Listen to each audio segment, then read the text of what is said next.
understand what I'm about to tell you, you need to do something first. You need to believe in the impossible. Can you do that? What do you desire that you can't have? When I eat a brain, I get visions. Don't ever come back to Gotham. You have failed this city. Jesus, what kind of a preacher are you? There's about a dozen ways that I could stop you right now. But I don't think I have to.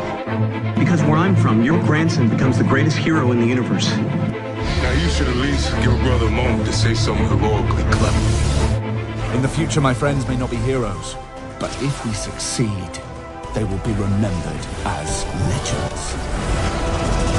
Welcome to the DC TV report for the week ending Saturday, July 6th, 2019. I'm Edward O'Hare, nickname to be determined.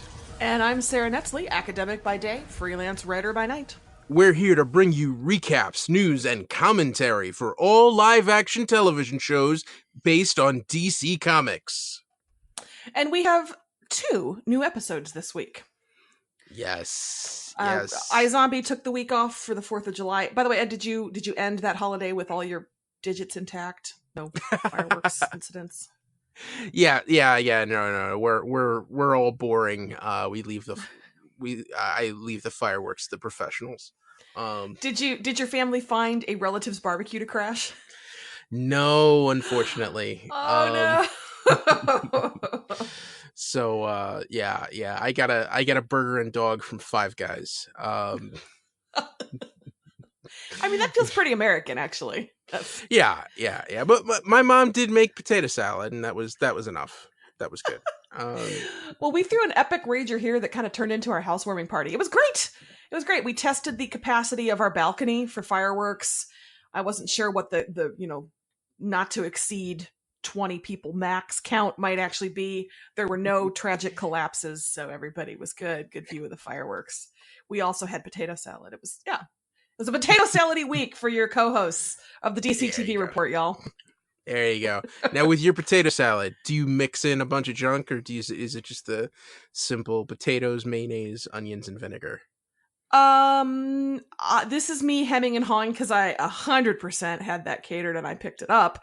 But it had a bunch of junk mixed in. It had celery and it had red peppers. And the couple of times that I've done it, because I got to be honest, God bless your mother. Potato salad is fiddly. The peeling, the boiling, the dicing, all of it. Nope, too much. Yeah. Go to the store for that. But yes, I like the stuff in it. Does your mom go simple? Yes, yeah. My grandmother has a very famous recipe of a special thing that she does with the vinegar. That I am. Yeah, we are all sworn to secrecy. I can't tell you the secret, but it is a very simple. A lot of recipes in my family are very simple, bare bones ingredients, but that bring out the flavor and so you just enjoy the potato. Well, now I am dying of curiosity to know what she does with the vinegar. I'll be honest, you will have to marry into my family to find out. I almost lost my mouth full of coffee on that. I don't know what I was expecting you to say, but no, that makes sense. Only treasured daughters-in-law, and not like the daughters-in-law that are just on the outskirts of the family. Like we're not sure she's a keeper. Let's see them get to 5 years before I tell her the secret ingredient to my coleslaw. Prove yourself, Rebecca. Yeah, that's pretty much it. That's pretty much it. Yeah, and unfortunately, my grandmother passed away about a year and a half ago. So I don't even know what the protocol will be now, because there are a handful of people who still know. Of course, my mother and my aunts, but I don't know how we're gonna deal that out. Wait, does your sister know? Yes. Okay. So there is the next generation is looped in. Yes. That is not how my family. We do not have recipes. My grandfather on my dad's side was an engineer, and so we have his recipes that are. I mean, you know how engineers work, right? very precise notes. Every little minute change that he made was notated with, this was not a success, or so we have very charming things like that for homemade bread, but not useful, not things that like everyday party type recipe. Anyway, I'm envious of your O'Hare recipe traditions. That's nice. So we're doing a cooking segment now. Yes. This is because we didn't get food in the iZombie episode that we didn't have this week. So this is your, there we your go. Food talk. There we go. We did get a couple emails this week. We got a pair of them. Ooh, yes, go. Yeah, first one is from Thomas, who's been pretty consistent over the last few weeks. He says Krypton was good. The episode was fun. Lobo, nice to see him, but glad to see Krypton not jump the shark. He gives a bunch of comments on the news stories that we had. He's hoping for more crossovers coming out of the Flash.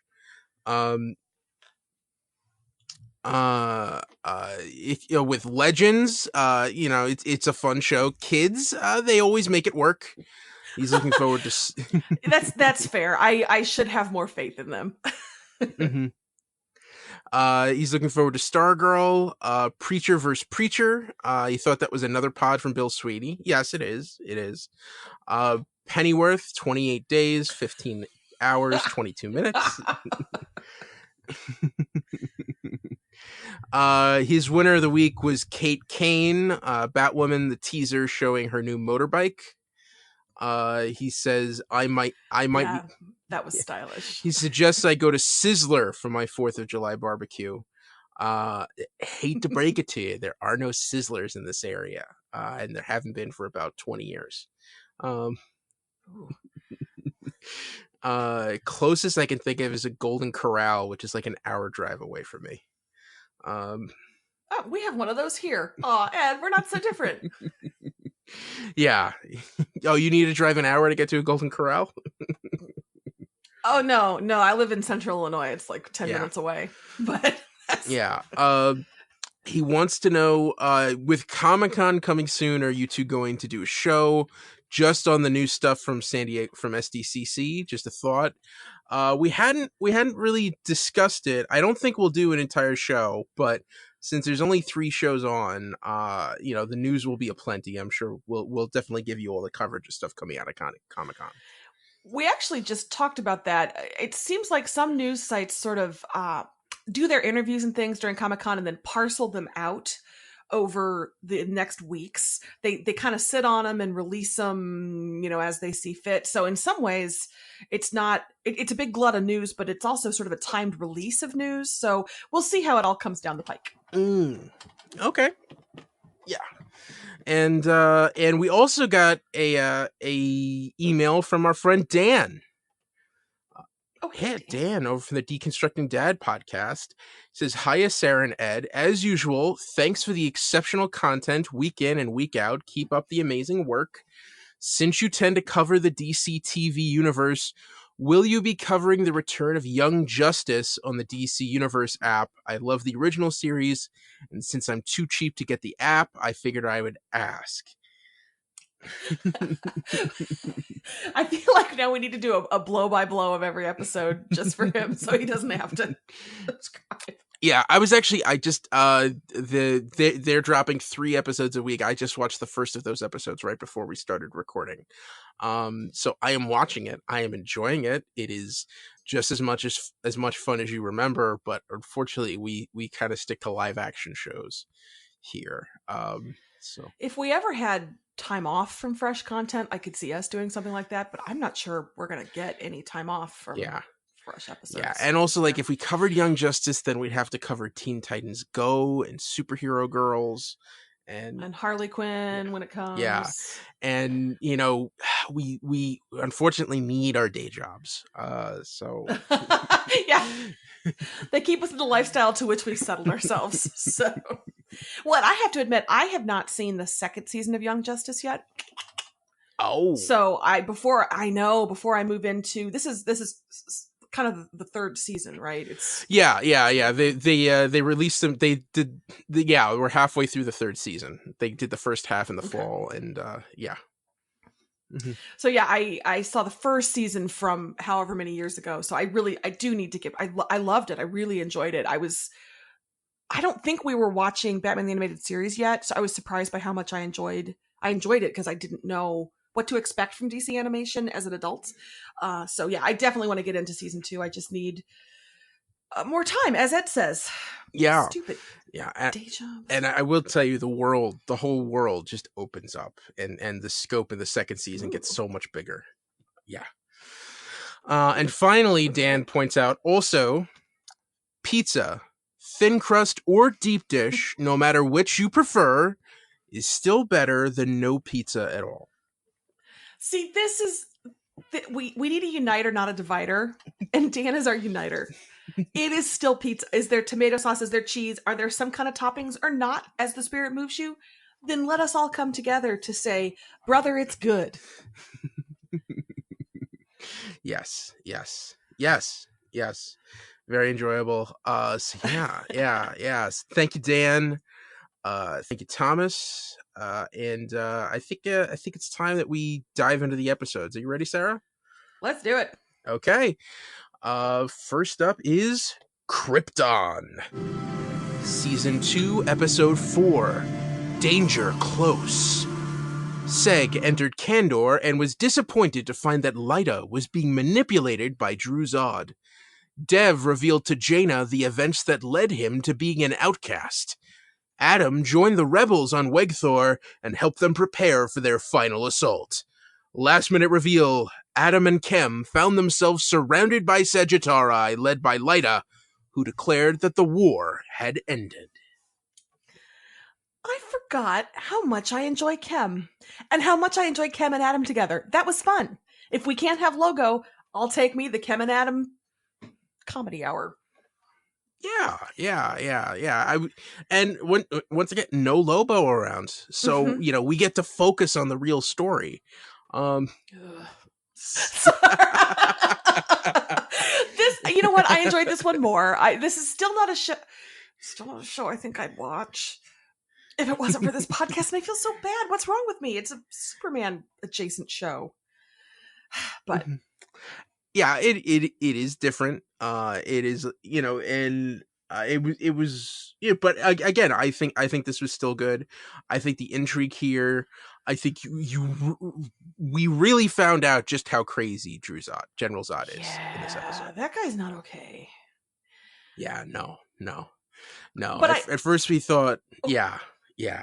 I also liked Seg flexing those muscles, like realizing this guy is the boss here and he cray, but I'm his dad, and so I'm going to use that. I really enjoyed him manipulating that to do the things he needed to do. Yeah, I totally agree. And using that to snoop around, and I like the little subtle things that they did, like with the nosebleed, and he noticed that on Lyta, and then later when he recognizes Rika, who, whoa, what a freak out, total mind blow. Okay, that poor woman has been through some stuff. Yeah. Justice for Rika. Yeah, and that leads, and you find out that Lyta is not just blindly following Drew. Drew has wiped her mind and, rearranged, scrambled her brain so that, she will look up to him. And he tried to do the same thing to Seg. Unsuccessfully. I did enjoy how relieved Seg was to have his head scanned. Like, anything else? Am I good? Would you tell me if they're okay? Cool. Yeah, but unfortunately we did find out that Brainiac is still inside Seg. He's still hidden deep in there. So this isn't over yet. Wait, did you just say unfortunately? That is awesome. I am looking forward to that. Maybe I do like this show. I guess I just need to lean into it. Are you happy, Bowerfett? I said it. I also was surprised by how happy I was that Seg shaved. I thought I'd dig the beard, but now I was like, oh, yeah, okay. He's a clean-shaven puppy again. And I liked the meet cute. I liked seeing how he and Lyta met. I enjoyed that. I really was pulling for those crazy kids, and I need Lyta to somebody fix Lyta. Fix her. Yeah, you're right. You're absolutely right. Someone needs to help Lyta. Also, have you noticed that the henchmen who do the scanning wear like Mr. Terrific masks? Do you know what I'm saying? Yeah. It's do they like look like Mr. Terrific masks, don't they? They do, except they cover their eyes and mouth. I think it's more so like we need to cover their faces. So, if someone remembers that their mind was wiped, they don't take retribution out. I figured so they could use the same actor and didn't have to keep paying a bunch of people. There you go. That too. Yeah. So Lyta's all screwed up. She's leading the offense. She's leading the assault on Wigthor. And we did get a brief check-in with Jaina and Dev M, and they're I love how that was the only thing. Was Act 3 of the show was just Jaina and Dev, and that's the only time you see them, and it's Dev just giving a full flashback of like, hey, here's how I screwed up and why everyone wants to kill me.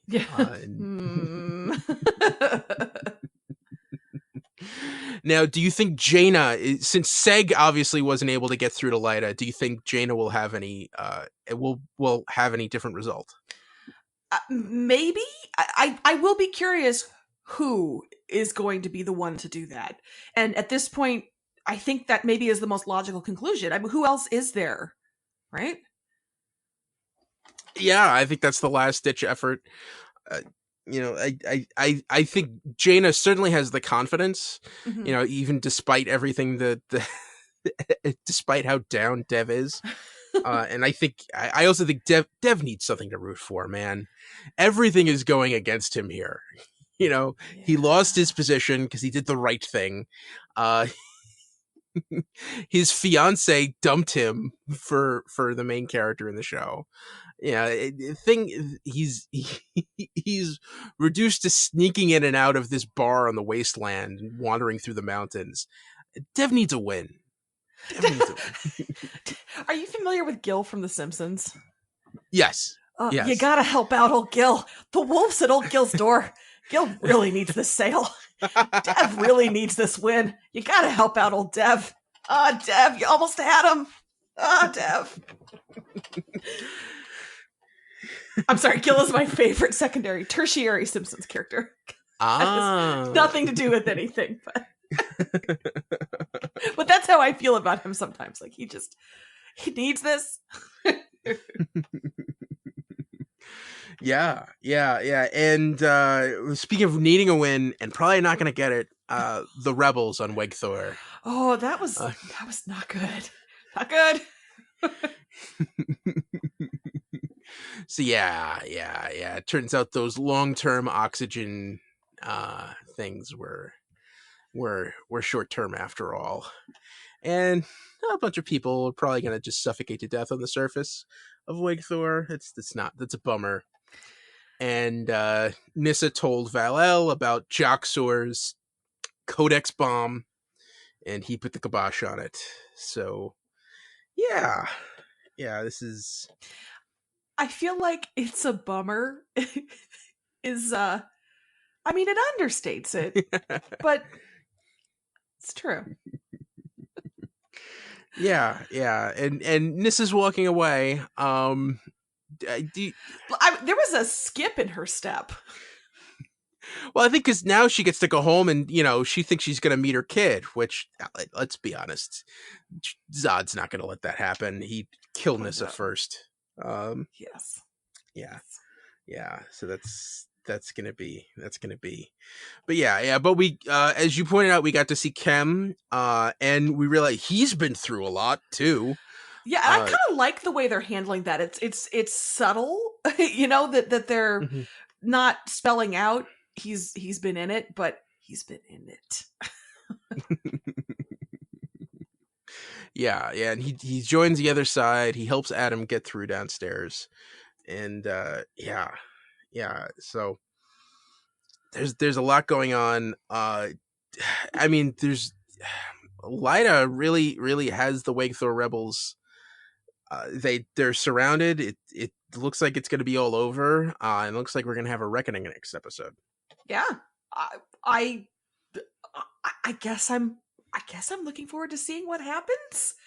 I don't know who I am anymore. Up is down, left is right. All right. Was there any news for Krypton? No, nope. I feel like so often shows when they're in it just roll along and it's all recaps and things online. So yeah, no news. All right. Then we'll move on to our to the second and final show for this week, Swamp Thing, Season 1, Episode 6, The Price You Pay. Swamp Thing brutally attacked a pair of hunters Avery Sunderland sent after him. Daniel Cassidy lay in a coma, remembering the bargain he made with the Phantom Stranger. Jason Woodrue developed a serum from the samples he swiped from Abby and tested it on Daniel. Lucilia told Matt that she found out he murdered Alec Holland for Avery. Last minute reveal, a flower grew out of Swamp Thing's hand and released spores that allowed Abby to see Alec in his old body. All right. I want you to listen here, DC Universe. I am so angry that you have canceled my gothic horror love story. This show is so good. It's so good, right? How dare you? Oh my God. I am loving it. I'm so grateful for what we have, but it's just we're ticking down to the last episodes. I'm not ready. These bastards. Bastards. There's only 4 of these left, Sarah. There's only 4 more left. I know. Yeah. It's not fair. It's not fair. It's not. It's not fair. It's not fair. At least we have each other to commiserate with. So yeah, where to start? Let's start with Daniel.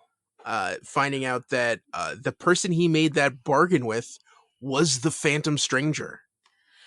So did you know that this was what had happened? I mean, would you have guessed this? Well, no, not. It's one of those things like I would never think of it, but the second I saw it happen, it made perfect sense. So this is the Phantom Stranger. I honestly thought it was a Crossroads demon for a while, but that's just me watching Supernatural.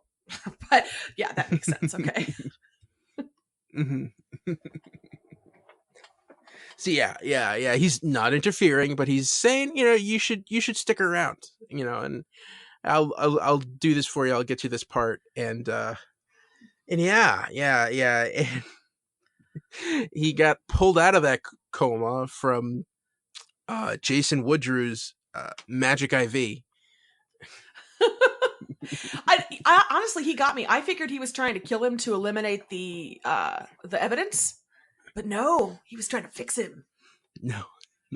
And it's one thing to wake up out of the coma. It's another thing to wake up out of the coma and have blue steam just shooting off your body. And be on fire.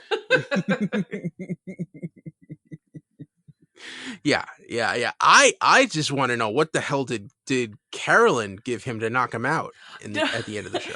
I was so concerned that was going to be a refrigeration situation, that she had just said, I want to go home. And he was like, no, honey, it's okay. I honestly thought he was going to like blow up the house or something accidentally with his blue flame. Cassidy, that is. Ooh. But no, she filled up a syringe with something and it worked. Good for her. But this show subverted my expectations a couple of times with that storyline and that particular slice of the characters, that it just kept surprising me in a fun way. Yeah. And things are coming down. Avery Sunderland is a bad man. He's a bad man. Yeah, he's a bad man. We didn't get any Maria this week. No, Oscar winners got to have a week off every now and then. Oscar nominees, I keep forgetting. Nominee, I believe. Good enough. And you had I'm just going through here. Oh, Lucilia confronting Matt, and like I did not think that it was going to turn out that Matt shot Alec, but evidently, yeah, he did. I was shocked. So what I love is at some point, the Swamp Thing and Matt come face to face, and I was just like, oh, Swamp Thing hates him so much. And I don't think he even knows that he's the one who killed him. No. I think he just hates him because of Abby, but, well, that's just going to add extra hate to the fire when that turns out. Yes. Yeah. Yeah, I was surprised too. Yeah, and it turns out it was too dark, and he didn't get a good look at him. Yeah. I watched that this morning in the full light of the sun, and it was real dark. It was when what's her name shot Cassidy with the thing in the back of his neck. Jason was like, "Oh, I can't tell. Was that a knife or a syringe? It's too dark." Yeah, it's a syringe. But yeah, anyway. Yeah. So can we talk really quickly about the effects on the Swamp Thing's footsteps? They make him sound so dense and massive. It's impressive special effects work. The sound of that thing lumbering through the swamp, especially because the swamp is probably pretty boggy, so it'd be hard to get like a real hard footfall, and yet it happens and it's impressive. Yeah, he stomps along through there. Yeah.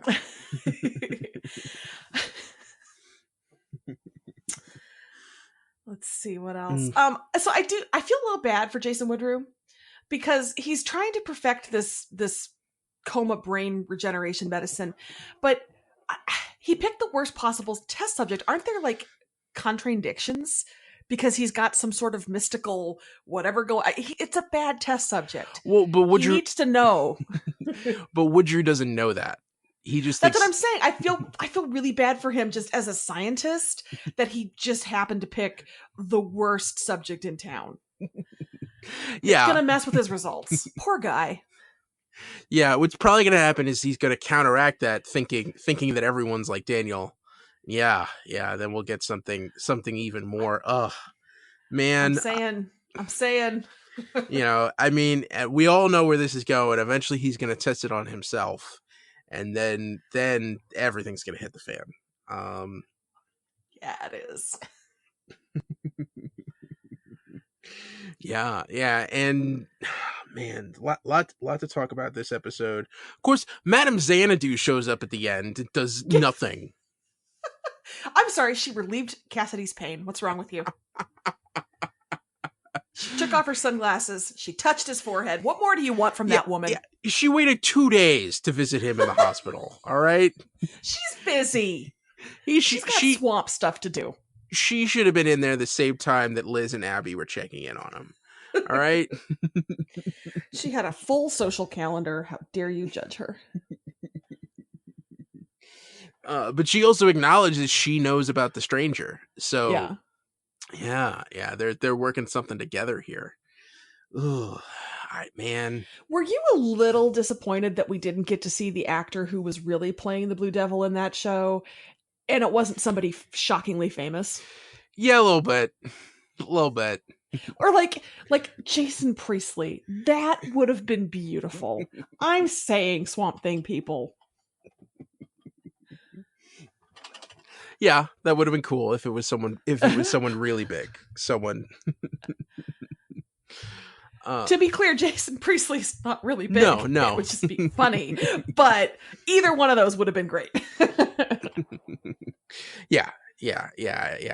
I mean, someone like Nathan Fillion, that would have been cool. Oh. Yes, it would have. What? So we got that, and do you love how Abby, she sees those guys with the wood chunks just like coming out of their face and their legs, and immediately thinks, this isn't Alec's fault. Listen, she is a loyal girlfriend, and she knows he was cornered and he was pushed, and I've held off talking about it long enough, but oh my god, the gasp I gave when they cut to the end credits. At that point, got the flower pod, he's Alec again, and I have to wait until next week? Mm-hmm. Ugh. Torture. Yeah. Did it really cure him? Is it just a hallucinogen? What's going on?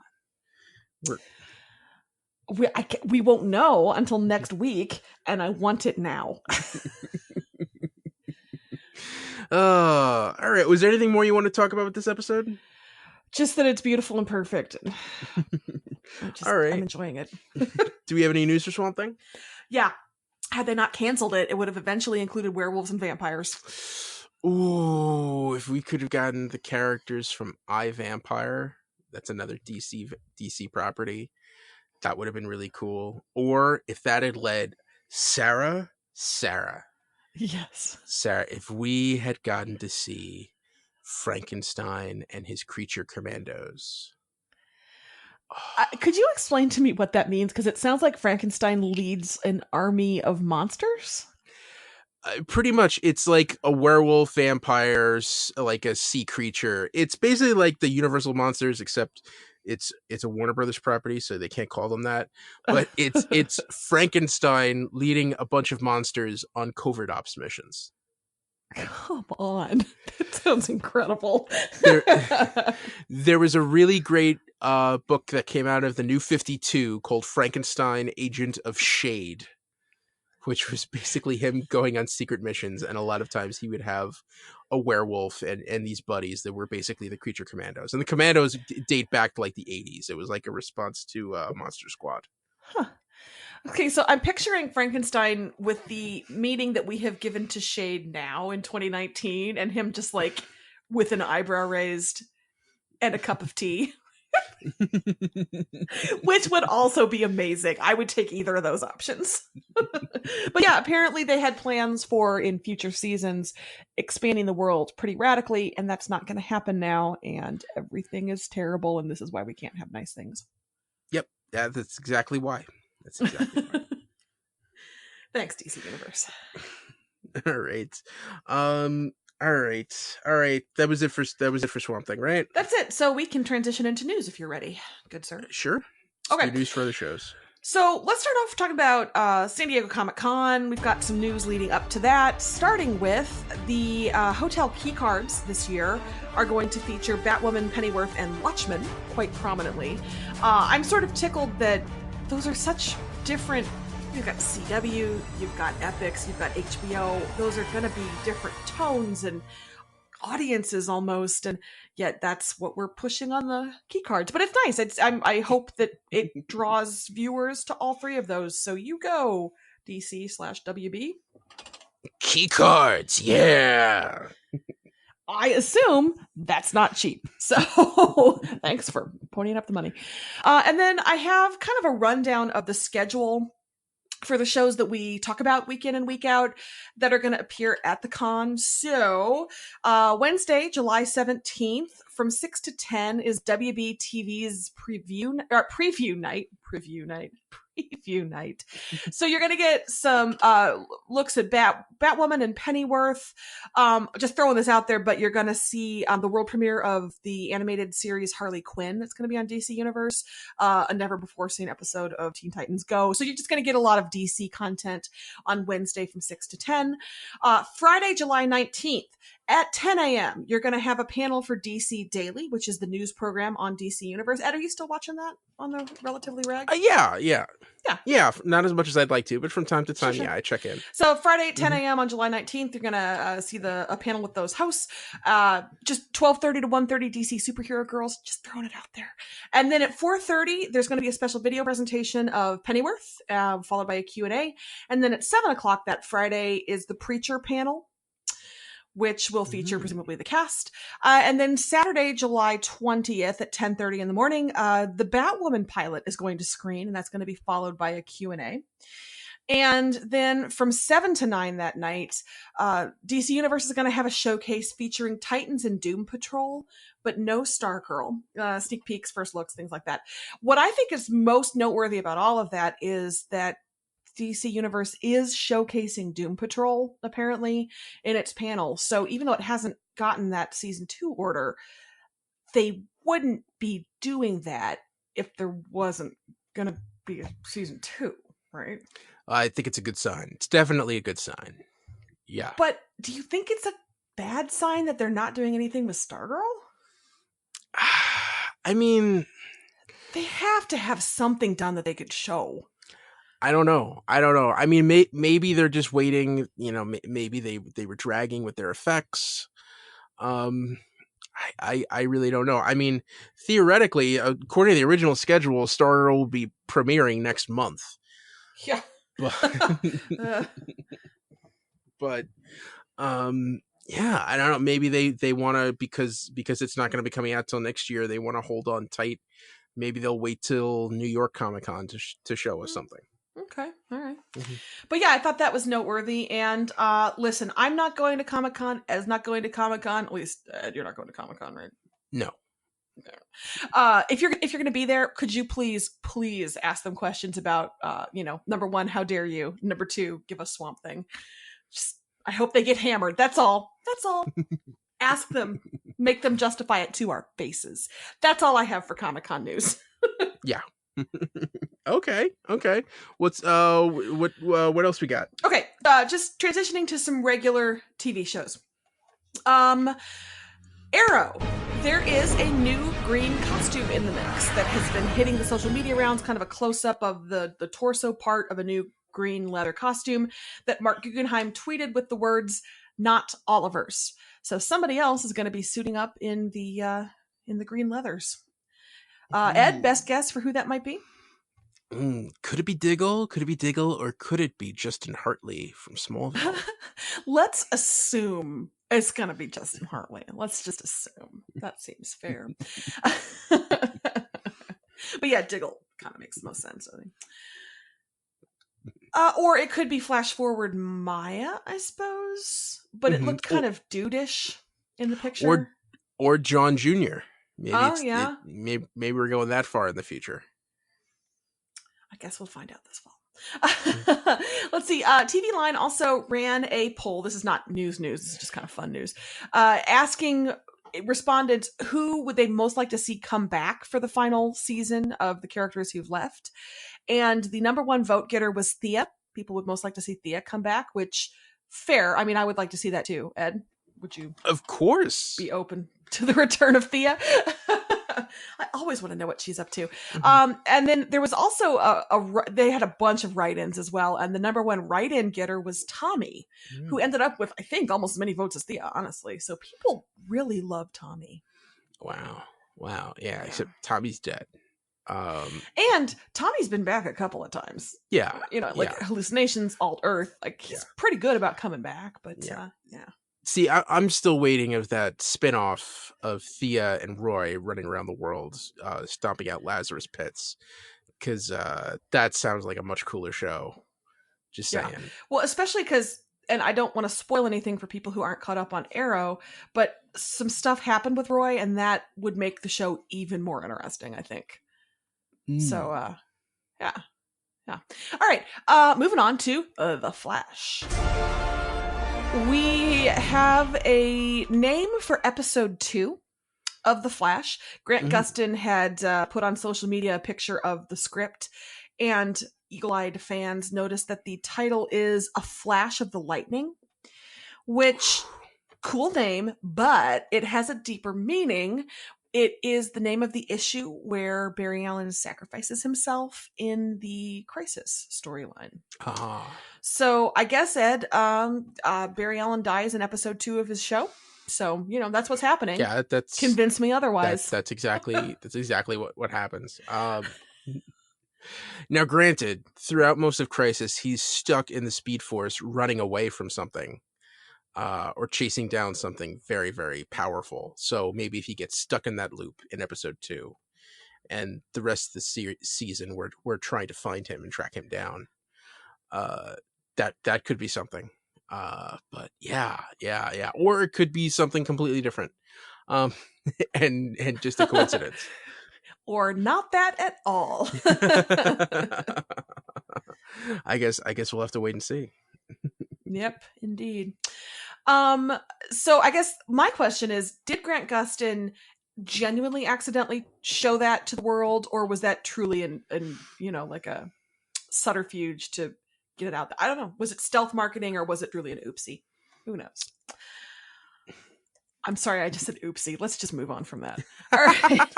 I'm so sorry. Titans. We have a picture of new Starfire hair. It's sort of a loose curl. Ed, say things about hair. Yeah. It was, it's wavy. It's definitely different from last season.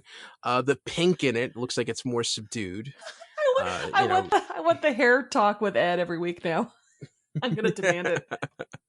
I mean, I guess she would still classify as a redhead, but it's more like streaks in there. And I think it looks a lot better than last season. She looks less like a European prostitute, which is well. To be fair, she also has a costume change, so that helps as well. Yes, it does. So, I like it. So yeah, it's kind of a more it's a looser look. It's a little more casual girl about town. Yes. Yeah, it's good. Okay, moving on to Stargirl. Stargirl. This is music. maybe the sketchiest rumor that we have ever reported on this show, but some dude in the Facebook group says Alan Scott / Green Lantern is going to join the cast. Ooh, this could be big. I mean, Alan Scott, the original Green Lantern, is the leader of the Justice Society. Oh. So, I think it kind of like goes back and forth between like him, the Jay Garrick Flash, and Wildcat. But he's definitely the most powerful member of the classic Justice Society. So I don't see why he wouldn't be around Well, and I said some dude in the Facebook group, in our defense, we don't usually toss out rumors that we don't think have a chance of panning out, but it's Comic Book Resources is the one that reported on it, and they typically don't traffic in garbage. And the commenter in the group has proven to be accurate in the past. So he seems to be a reliable source of leaks. So yeah, it's a website that we find pretty reliable, talking about a commenter that has been pretty reliable. So don't take this to the bank or anything, but we might possibly see a Green Lantern. Ed, are you still waiting for a good live action Green Lantern? Yeah, I am. Yeah. Nice of you to bring that up. Sorry, didn't mean to put my thumb on a bruise for you there, but it's okay. Yeah. All right, and then I guess we close the news this week with a news story that I completely blew past because I just didn't. Ed, do you want to do this one? So Netflix has announced that they are going. We're going to be getting the Sandman. Sarah, this is really big. This is really big. They are bringing Neil Gaiman's The Sandman to television. Cue Jonah Hill screaming excitedly gif. Yes. One of the bedrocks of Vertigo, which was written by Neil Gaiman and drawn by a slew of the best comic artists in the business. This show will be executive produced by Neil Gaiman and David Goyer. They have hired Alan Heinberg to write the pilot and serve as showrunner. Heinberg was one of the co-writers on the Wonder Woman movie, as well as he worked for years on Grey's Anatomy. So he definitely has the comic background and the TV background. So Alan Heinberg is really interesting to me because he has done a lot of what I would consider to be kind of female-centric work. He did a lot of the Shonda Rhimes things, Grey's Anatomy, Scandal, The Catch. He wrote on The OC. He was a Party of Five writer and producer. He did Sex and the City. He did Gilmore Girls. So really a lot of serialized, not quite soapy, but kind of woman-centric television. And I'm so fascinated by that. That just seems to be, the Sandman really stands out on his resume for me. And then you got David Goyer, who I think of as really reliable genre horror sci-fi stuff. So that's exciting. Yeah. And this is one of the chapters in a great book I read called Tales from Development Hell, which is about basically like the greatest movie he's never made. And there's a whole chapter on the Sandman. You realize like they've been trying to crack this nut for the past 25 years. And, it seems like, finally is to bring it to television. Sarah, I don't know if you've read The Sandman. Have you? I haven't, and it's one of those inexcusable pop culture blind spots. I need to. I have no reason for not, other than that nobody's ever put the books in my hands. So, yeah, I've only read about the first half of it, and and they are some of the most unique stories in literature. I'm not just talking comics. I mean, the basic premise is that the Sandman is Dream. He goes by many names, Morpheus, but he's basically this immortal being who controls all of the dreams, and he's trapped in a bottle by a scientist for 50 years, and then is suddenly released and has to put back together his kingdom. Okay. And it's all of the consequences that has on modern Earth. Am I right that if this was happening 20 years ago, Johnny Depp would for sure be involved? Yeah. Okay. Yeah. I mean, he may not have been pretty enough. I don't know. In his day, look, I'm not a Johnny Depp defender now, but in his day in the early 90s, I will fight you, sir. He was very pretty. But yeah, so the Sandman usually dresses in all black. He has very, very pale white skin and spiky black hair.